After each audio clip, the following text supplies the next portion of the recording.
So, I've made a few references over the past couple years to that time that the FBI visited the studio. And I was asked not to talk about that for what I feel like are pretty obvious reasons. So for years, I haven't. But it turns out I am now finally able to tell that story. So here we are. So for those of you who don't know, we have a studio here, and it's in a larger building with more tenants in it, obviously. It's like an office building. It's not exactly like an office building, but you know, there's a front desk and security and all that. And I've been in this building long enough that we have a pretty good relationship with them. So we have this one rule, basically. So there's the guy at security at the front desk. We'll call him Bob, just for this. But Bob and I have this one rule, which is that if anyone ever shows up at the front desk and asks for me, that he doesn't let them in, I have to come out and meet them to confirm that I was expecting them, and then I bring them back to our studio. So if someone just randomly shows up, which you shouldn't, but if they do, and I don't show up at the front to meet them, then I wasn't supposed to meet them. But if I have someone coming and I expect them, I meet them outside. That's our one rule, and we stick to it. So in June 2020, it was pretty early in this new space that we have, and it's also right around like peak COVID. So I had sent everybody home, and it was just me and Andrew coming into the studio to work on basically building furniture and making videos and recording the podcast every week. So I got here pretty early on one of those summer mornings, and I'm starting to get all my stuff settled, and then there's a knock on the door. So I open the door, and it's our front desk guy, Bob. And Bob basically says, "Hey, Marquez, there's some people with badges at the front desk to see you. I, of course, didn't let them in, but if you would like to, they're up there." And then he just walked away. And my first thought is confusion. I'm like, what? What did I do on the way here that someone with badges would show up asking for me? I'm a little concerned. I'm not sure what to think. So there was a solid minute where I just like stood there in the doorway like, okay, do I go up there or do I just stay here in the studio without asking who the people with badges are? And then I just went up to the front. I went up to the front desk, and sure enough, there's 3 people with badges there, and they walk right up to me, and they all like flash their badges, FBI, just like the movies, like FBI agent this, IRS agent this, and they're like, "Marquez, good to see you. We've got some questions for you about the Escobar phone." So immediately I'm relieved, but I'm like, oh,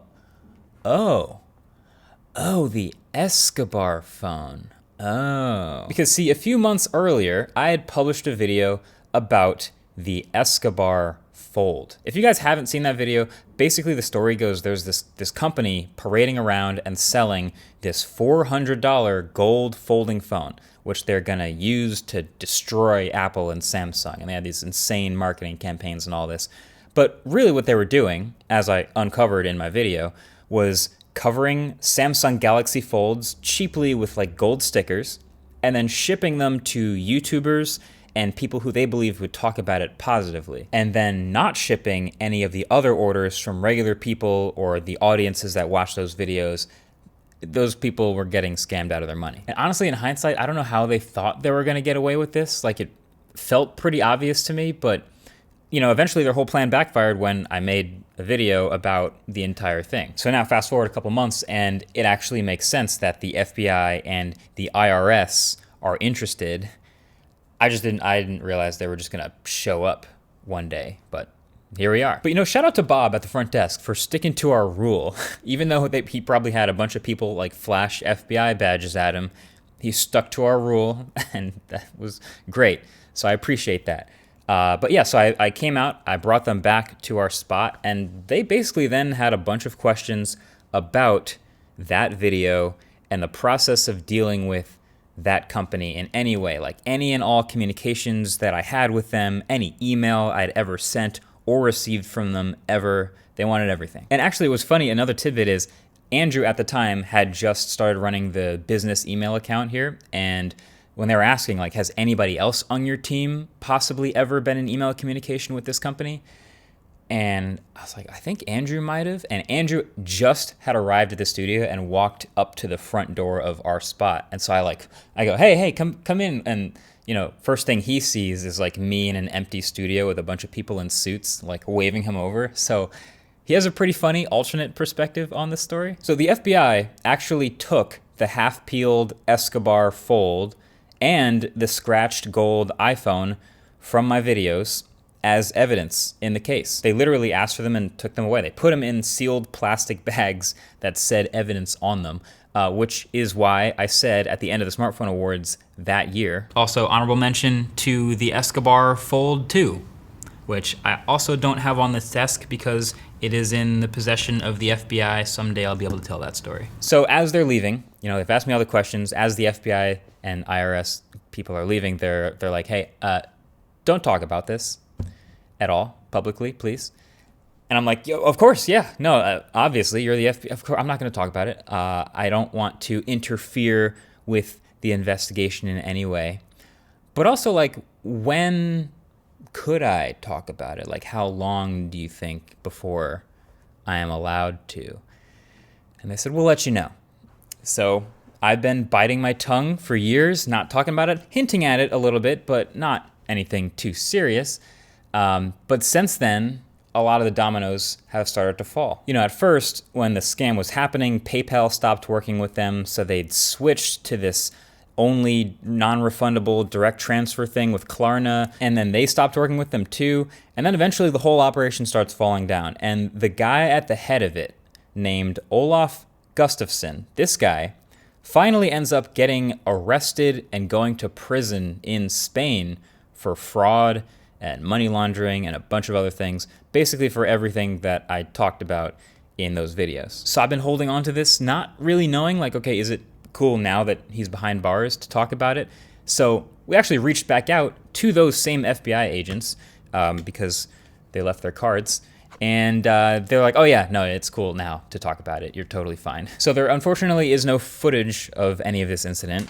But there is these papers, which they provided as proof that they received property to be used as evidence in the case. So one Pablo Escobar Fold 2 mobile flip phone, aka Samsung, and one Pablo Escobar Gold 11 Pro mobile phone, aka iPhone 11 Pro. But hey, now you basically know the story.